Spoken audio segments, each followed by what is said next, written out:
Call it Tales of the City Meets the Digital Age. Tonight we're going to speak with the producer of something called the Bold Italic. Welcome, Jennifer Maerz. Thank you. I don't think Armistead Maupin would mind me saying that. What do you think of that description?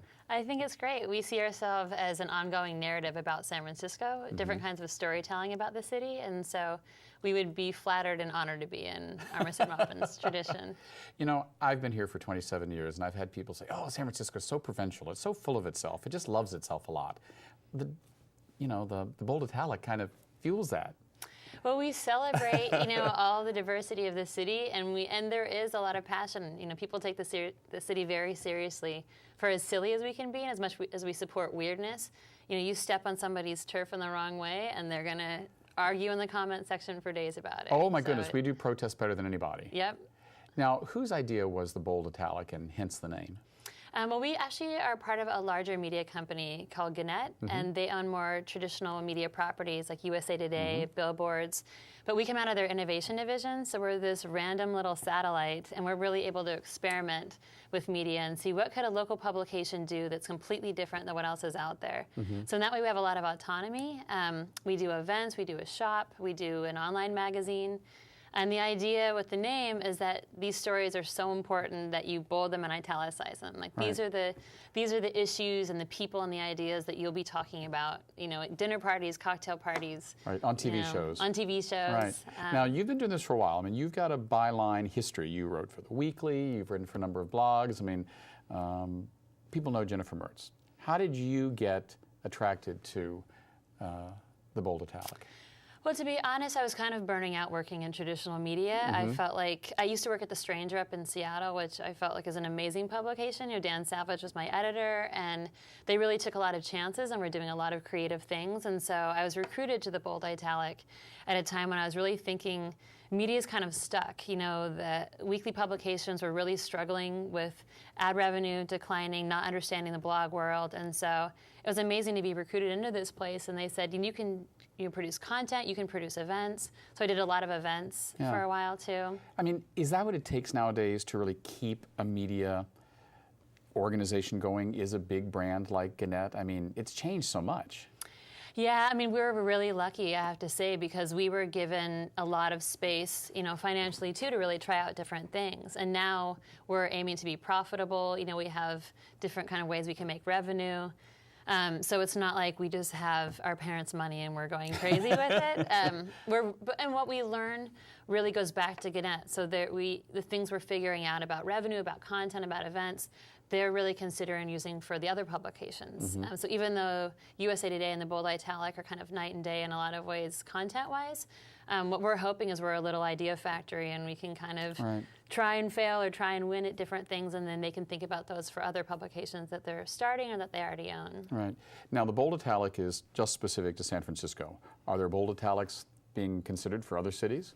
Not right now. Right now, our focus is San Francisco and then a little bit of East Bay. We've had a lot of pieces about Oakland. But we really wanted to focus and go really deep on the local culture here. It'd be great if it did pop up in another city another day. But right now, our focus really is how can we get the most out of what it's like to live here. San Francisco has always been known as an envelope pusher, and a lot of traditional journalists who became famous, Herb Cain, and that whole generation started here. A lot of columnists from the late 19th, early 20th century. Are we going through a new kind of, I don't want to say golden age, because so many traditional publications have died or are dying, but blogging is now becoming its own thing. Online publications like the Bold Italic are pushing the envelope. Are we seeing the beginning of a new golden age? I think so. I think, honestly, we're still trying to figure things out. You look at, what happened with The Guardian and The Weekly, where they both got folded, under the same umbrella as The Examiner. So I feel like the age of weekly papers is struggling. So for them, it's not a golden age. And even daily publications, I feel like it's struggling. I think you look at the New York Times and their publication that is a daily publication, but they're so innovative. They're so creative with slideshows, with art, with creating big feature packages.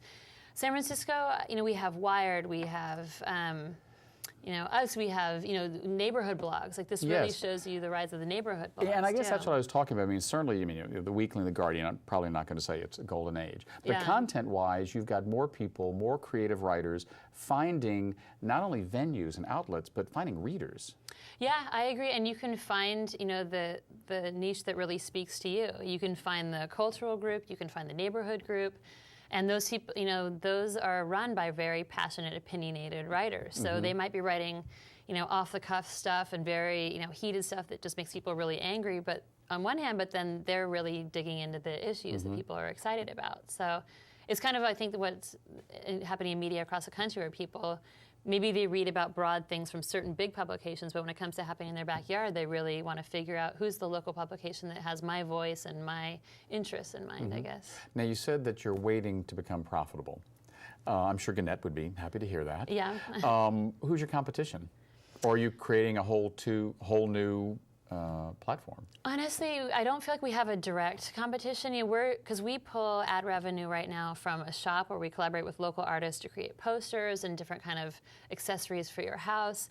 We get revenue from events, and then we have some online traditional advertising and then our newsletter, but I feel like we don't have anybody who's really pushing out in all these different spaces.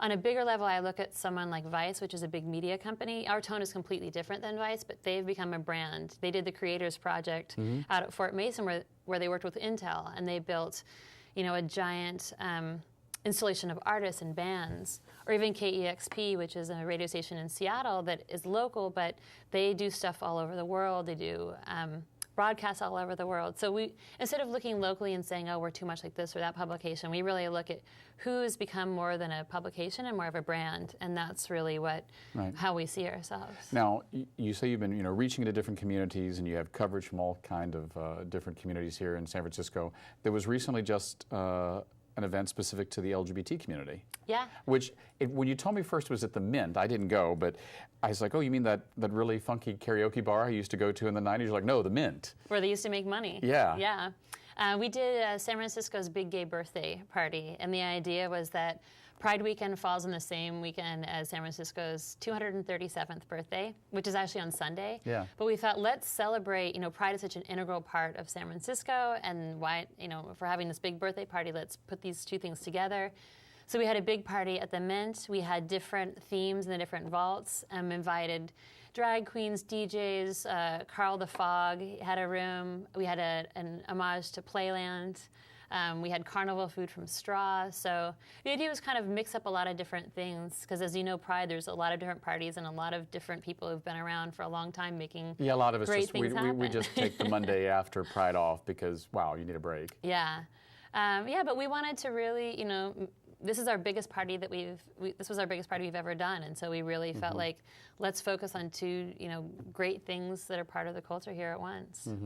What's the most challenging part of writing for a publication that really doesn't have a lot of strictures, it sounds like? It sounds like, as you said, you don't want to take daddy's money and spend it, but it sounds like they have given you a pretty big corral in which to run around in. Yeah, it's a good question. I think because all of our stories are first-person personal essay or very visual-driven, like graphic stories, photo essays, it's constantly coming up with new ideas. We can't say, well, this news broke, we're going to cover it, or this band is coming to town, we're going to interview them.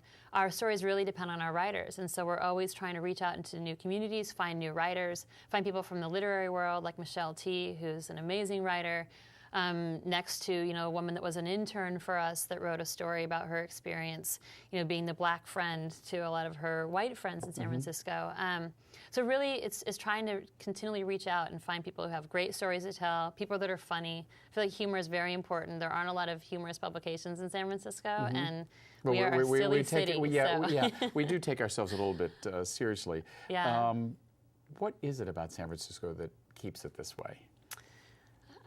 And how long have you lived here? I lived here on and off since '96, and when I left for 4 years, I missed it. But I feel like there's just been a lot of great social movements here over time. I mean, I'm a pop culture person, so I love the Beats. I love the '60s, hippie, stuff around psychedelic drugs and psychedelic music. Down through the gay rights movements. There's just been so many people that are fiercely independent that I think live here and feel like I'm going to make this happen, and they find this community of people that also think I'm going to make this happen too. And also I think there aren't a lot of giant industries here that force you to think about like this is popular or not. Like we don't have a giant music industry or film industry or publishing industry, even media industry. So people really are free to do their own thing. Right. So as far as you're concerned, and the Bold Italic, San Francisco hasn't lost its edge. Oh, I love San Francisco because we're always reinventing it, and we're always fighting and arguing to keep it real and to change it. So. Well, hopefully we'll keep reading about it in the Bold Italic. Oh, thank you. We've been speaking to Jennifer Maerz. I'm David Perry, your host on 10%. Thank you for tuning in and keeping us on the edge. We'll talk to you next week.